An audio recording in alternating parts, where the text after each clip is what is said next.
welcome back to Melanie Loves Death Metal. Happy Friday. I've got Duke here with me. Dolly is back in the chair right here. So chances are you're going to hear them barking because that's what always happens. But doing my monthly CD collection update, I'm going to make these monthly now because I have not posted one for a month. Like the last one I posted was actually exactly a month ago today. And it was a lot of CDs and still got a lot of CDs here. So this is what I've collected over the last month since then. Some of these I actually haven't even listened to yet. They've just been sitting on my CD player back there in a queue. I've been super into tapes and vinyl lately. I do that. I go in waves back and forth of what I want to listen to the most. So, but here we go. A lot of these things are pretty well known, and there's a few things in here that you probably won't know, so I will link those in the description so you can go listen to them. So a lot of these are reissues that I just snagged because I didn't own them in my collection. So especially this one, this very first one. Not my favorite obituary release. Actually, I don't think I've ever even owned this physically, to be honest with you. But this was $5 on Amazon. I was doing an order a couple of weeks ago, and it came up like as suggested, like this is what everybody. This is like, oh, you're buying this. Maybe you would like this, pretty much. And it was $5, and I was like, oh, that's real cheap. $5. It was like a limited lightning deal or whatever, and it had like 12% claimed, so it was a lightning deal. I thought that was very, very odd, like an odd thing, but obviously they must have like a lot of stock that they're trying to get rid of. So this is, it's a live album, not something that I typically go for. Probably the reason why I never owned it, but this is from 2016, 10 Ways to Die. Not too bad of an album, honestly. 10,000 Ways to Die, I should say. Sorry. But yeah, it came actually in pretty nice condition for Amazon. That's a very rare thing in terms of CDs because most of the time the cases come cracked as fuck because they just ship them in like these, like virtually nothing. But anyway, yeah, $5. Figured why not? I'll add it to the obituary CD collection. I didn't own it already. So yeah, it's a live album from back in 2016. It's a North American tour live set from February and March of 2016. They play like, oh, it's actually like a comp, so it's from the tour itself. So there's like Los Angeles, Atlanta, Baltimore. Hello, I turned off my volume. Why the fuck are you still making noise, computer? Okay, so yeah, live album, whatever, $5. Obituary is one of my favorite death metal bands.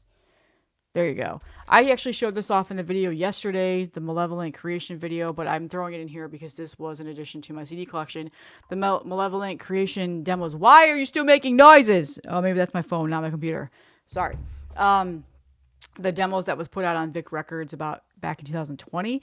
This was in the distro for listenable records, and I just threw it into my order when I got all the Malevolent Creation records that I showed off yesterday.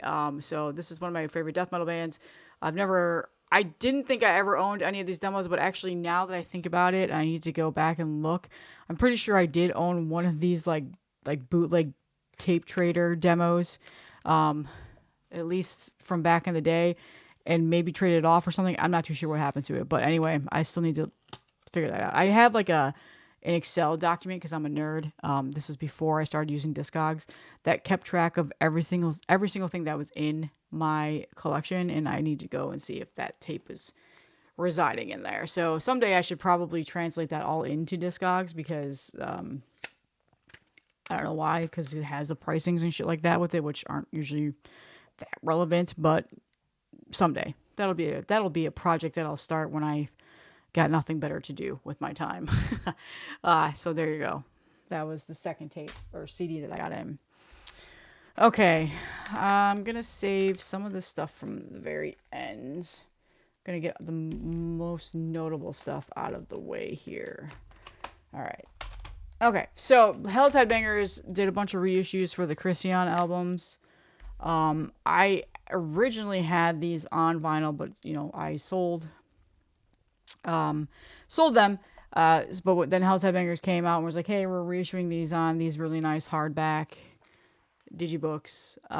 So I snagged them. I figured, you know what? At least I'll get them back on CD. I don't really have much of an urge to get them back on vinyl anymore, even though the vinyl reissues are everywhere and I can find them and they're not hard to get. So these are available. I'm pretty sure these aren't sold out. So here's Black Forest Domain.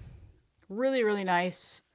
Hardback digibooks. I really like these. I don't mind when CDs are like this.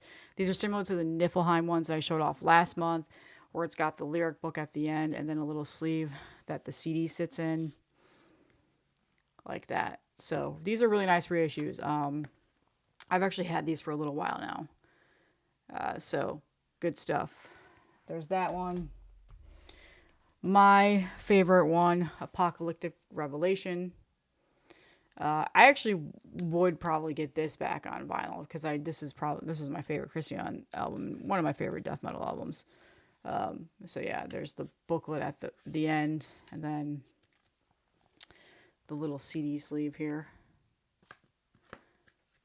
So yeah, I'm a huge fan of these hardback books. Again, digipacks are not my favorite. I say that like literally every single time I talk about CDs, but these books are really, really nice. And then Conquerors of Armageddon was the final one. I don't remember. I know that they've reissued these on vinyl. I don't remember if there was a new fresh vinyl reissue with these. I know that these were literally just done and they just were sent not that long ago. So if you're looking for some of these to get added to your collection, if you don't already have them, which they've been reissued so many times over the years, here you go. Pretty nice set. And of course, the J-Dog sent them out like as fast as possible after the order and packed them very nicely.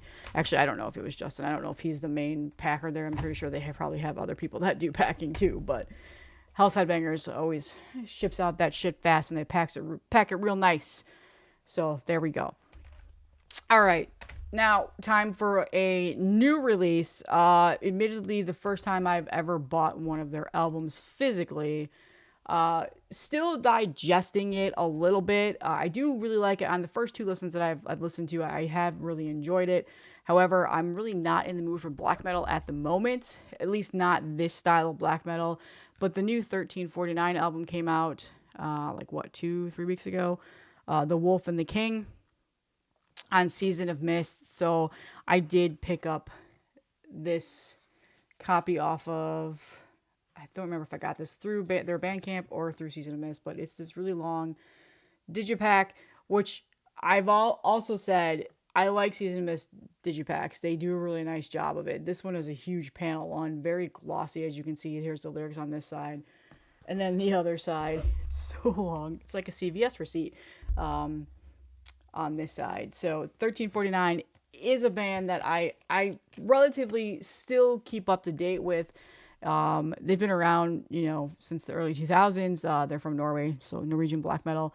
This is their 8th full-length album. The Infernal Pathway, I really enjoyed too. That came out in 2019.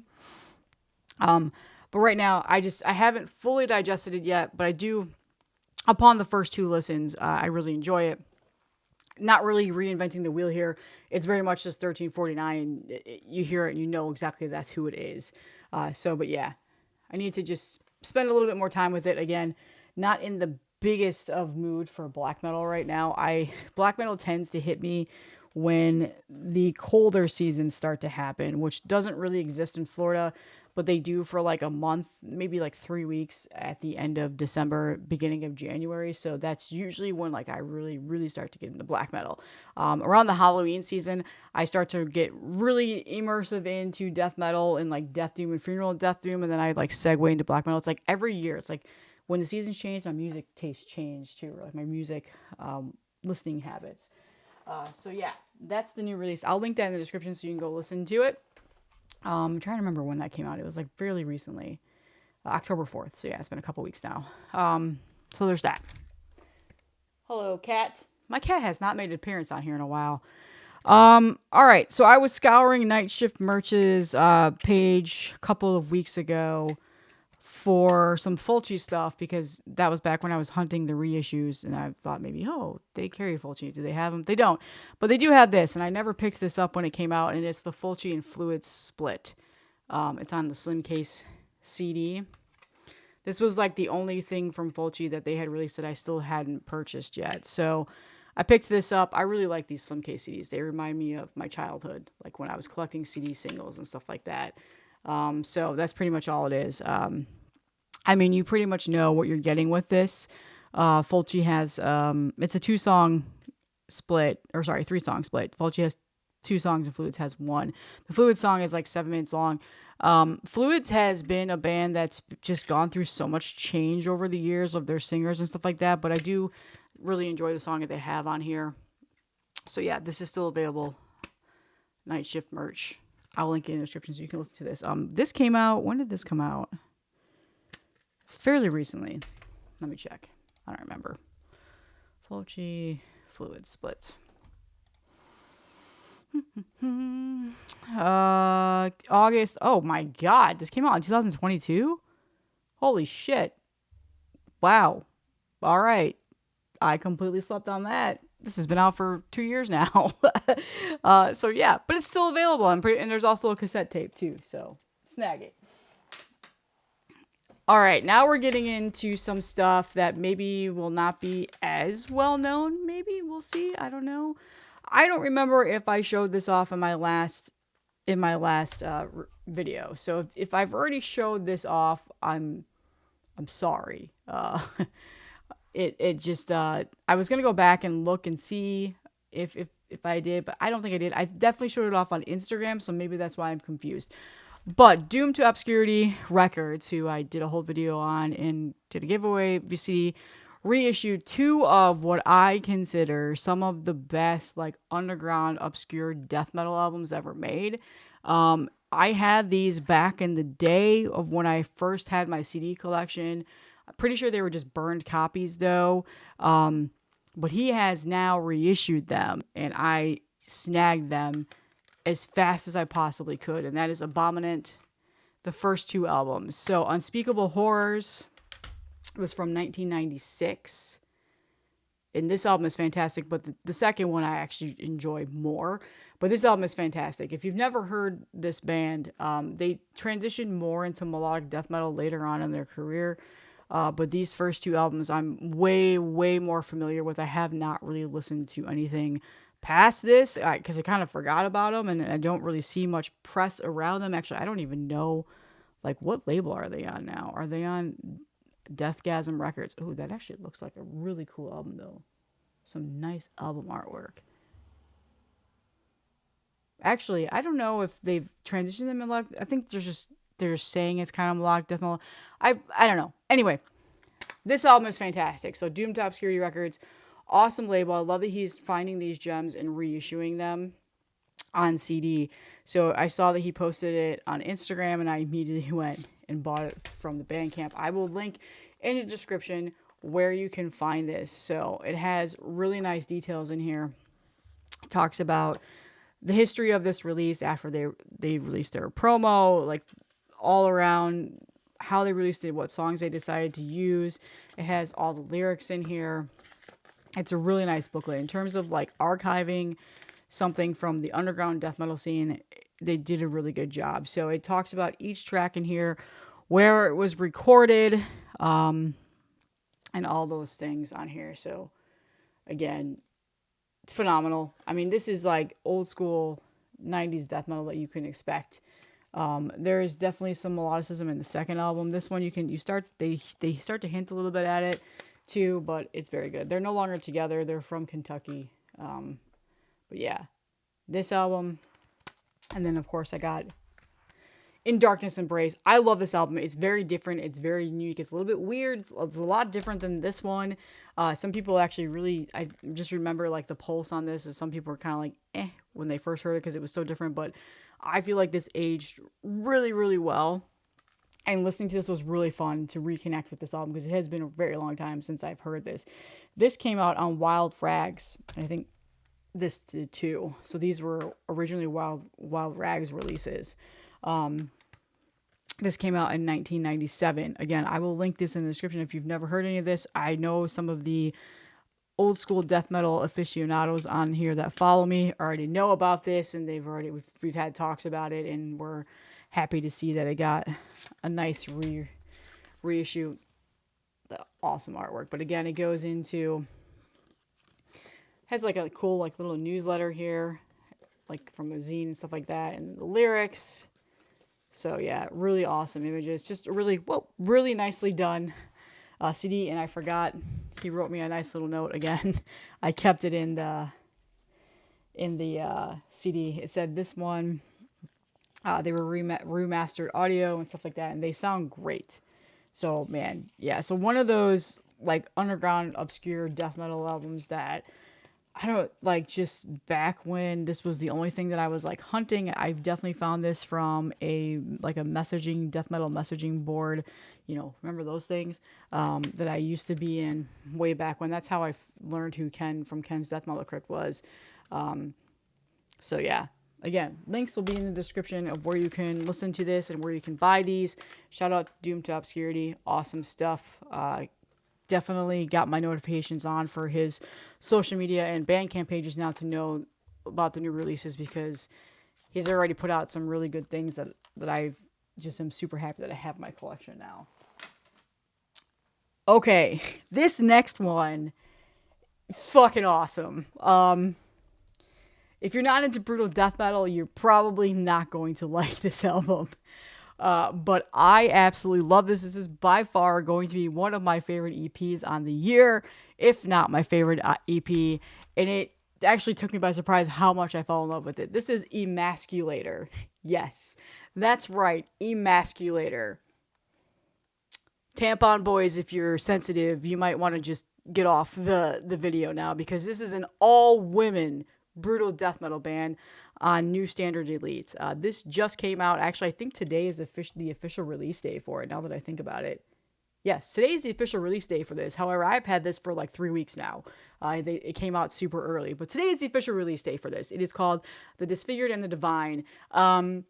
New Standard Elite has very much a catalog of what you know to expect for the bands that gets released there.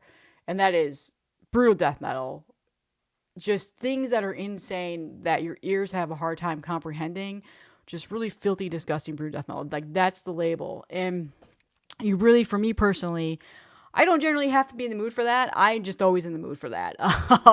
And I feel like this is the genre of death metal that I generally seem to keep up with. Now, in recent years, I never really did, but in most recent years, I've been really getting back into the scene. So this band is from, I think, want to say Prague. I can't remember. I don't have it in my notes. But I had never heard of them. And when I saw the press release, like that New Standard Elite put out on this, I was like, Emasculator. Well, that sounds fun. And then I went and listened to like the single that was put out, and I was like, oh, I'm buying that. So I pre-ordered it. I mean, this is a great EP. It's 7 tracks, 20 minutes long, just brutal death metal, amazing vocal styles. Like, damn, the pipes on that girl are awesome. Just awesome bass lines and drumming and riffage, and it's very good. It reminds me a bit of like when I first heard Stabbing. However, I feel like these guys are quite more brutal, I would say, in a sense. Yeah, I mean, you gotta listen to it. Again, if you're not into brutal death metal, you're not gonna enjoy it. But this is available now. I believe one of the members of the band did this artwork. I'll check really quickly. I'm pretty sure she did. Might have been the vocalist. Actually, it says right here. Cover art. Yep, the vocalist did the artwork for this. So again, pretty nice name. Not gonna lie. Really nice lyric booklet. There you go. You got a little ass there for you guys. And then here's the band right there. I've had some pretty misogynist followers on my channel over the years. That just is the thing of the internet that I've had to handle in the comments sarcastically or just block because you are complete absolute fucktards that tend to have issues with women in death metal. That's a whole nother conversation that maybe I'll approach someday, but right now I don't want to. It was a Holder album that I showed a while back, and man, did they really not like that was a woman front person for the band. Like, so there's always that one. And it shouldn't fucking matter. And I'll be 100% honest with you. When you put this on, you can't tell that it's a woman vocalist. Not that it matters if you could. But people tend to like call that out and make it a point to say that. It's not often you get an all women brutal death metal band. In fact, I don't think I can name another one. If you know of them, put them in the comments because definitely check it out. And a lot of people are like, oh, you're just like gonna be loving that band because it's all women. Actually, no. I am one of those people that tends to get a little bit deterred by it because I don't know. I'm not a feminist. I don't ever say that I'm a feminist. Like I'm probably the worst fucking feminist you'll ever meet, given the fact that I love death metal, and that's a very hard genre if I were to be a feminist. But I always get excited when I see something like this because I am such a minority in the genre of music that tends to kind of be little bit of a, not an issue for me. I've never had any issues with it. It's always been a very welcoming scene for me personally. But again, there's those group of men that just need to eat a dick and fuck off and they have issues with it. So don't have issues with this. This is phenomenal. And I have a new favorite band. Like, holy shit, this is really good. My mind was blown with it. I don't know. Maybe it was just the mood that I was in when I got it, but I've been listening to this a lot. So I probably should have dedicated a whole video to it, but I just have so much other shit I want to talk about. But I'm spending a lot of time on this album because I really, really enjoy it. So check it out. Link will be in the description, as always. New Standard Elite. They've been around for a long time. I recently have like gotten back into that label. It's just been years where I wasn't really following brutal death metal a whole lot, so I'm so far behind on so many things. But lately, I've been following them and picking up new stuff that they've gotten in. So yeah. Oh, I have one more here. I thought I was done with that. Oh, I have one more. All right, I do have one more. Should have got a drink. My mouth is like, because I'm talking so much. Final last one. This is another one that just came out relatively, I think, last week. And I got the CD in this week. Need to dissect it a little bit more. I've listened to it twice. I really enjoyed it. This is a new release on Transcending Obscurity. Devenial Verdict, I think that's how you say it. And they're with their album Blessing of Despair. I've never heard this band before. I got the promo for it because I get all of Transcending Obscurity's promos. And this actually came out like 2 weeks ago. So this looks like their second full length. Yes, their second full length. Their last one came out in 2022. I've never heard it. This is very much your standard, well, not standard. I shouldn't say that. A very like avant-garde, dissonant death metal album. Very good. Can be rather suffocating. Somewhat hard to digest if you're not in the mood. But on first listen, I really enjoyed it when I got the promo, and then I listened to it again, and I eventually bought the CD because I really, really enjoyed it. I think it's a really good listen, especially when I'm in the mood for this style of death metal. They are from Finland, and again, I will link in the description. As always, a really nice digipack that Transcending Obscurity has pressed here. It's got the spot gloss and the embossing and all that stuff. The lyrics on the inside. This came in phenomenal condition. A really nice sticker of the album cover, which I meant to see who did that because it looks familiar. That art style looks familiar. Let's see here. Who was the artist? Man, my eyes are so bad. This print is so tiny. Well, I'm gonna have to go to the Bandcamp page because I can't fucking read this. Anyway, these were limited to 500. I got number 53. This is still available. Transcending Obscurity has a US site. They also get distributed out of indie merch, and then other people get their stuff in like Iron Fortress and stuff like that. Let me see here who the artist is. The artwork looks very familiar. It's got a style. The one thing about Transcending Obscurity's Bandcamp page is that you have to scroll. Oh, it's a Lewandowski artwork. Of course, that's why it looked familiar. Definitely, you can tell now. Rest in peace to Lewandowski. Merowiz, I think is how you say his name. I've never been able to pronounce his first name, and I should stop trying. So yeah, Finnish death metal, very like got an avant-garde feel, very dissonant, crushing, heavy, suffocating. At times feels like noodly because they get pretty technical in their guitar soloing and stuff like that. But yeah, this is really great disso death. This is the year of disso death for me. I have a lot of dissonant death metal albums that I absolutely am in love with, and have been listening to a ton. So there's gonna be a lot on my year-end list, which I typically don't have a lot of disso death on there. It's just for whatever reason this is hitting for me. But essentially, this is like every disso death band in one, like that you could possibly think of. You're going to hear a lot of influence in there. There's also some sludgy sounds to it as well. So it's a good album. Transcending Obscurity puts out a lot of music throughout the year. I admittedly sometimes am not able to keep up with all of their releases, but this is one that caught my eye, probably because of the artwork. So definitely check it out. So that's my CD update this month. I just dropped. Oh, here we go. When I opened up my CD, I dropped a bunch of Bandcamp codes. Here. Somebody snagged the album. Pause it. It's yours. Again, if you watch this video a month from now, it's probably already been claimed. No, I'm not going to edit this out. Sorry. That's the spiel. So yeah, that's all I have. All right. I hope everybody has a great weekend. Today is another good release day. I'm going to go. I'm not actually getting any of the new releases today. Well, I got this, but I had already had this. Seriously, check this out. It's so fucking good. But yeah, the new Garia album is out today. I can't remember anything else right now. My mind is completely blank. That's what I was listening to this morning. So happy Friday. That's all I have for you guys this week. I will see you in the next one.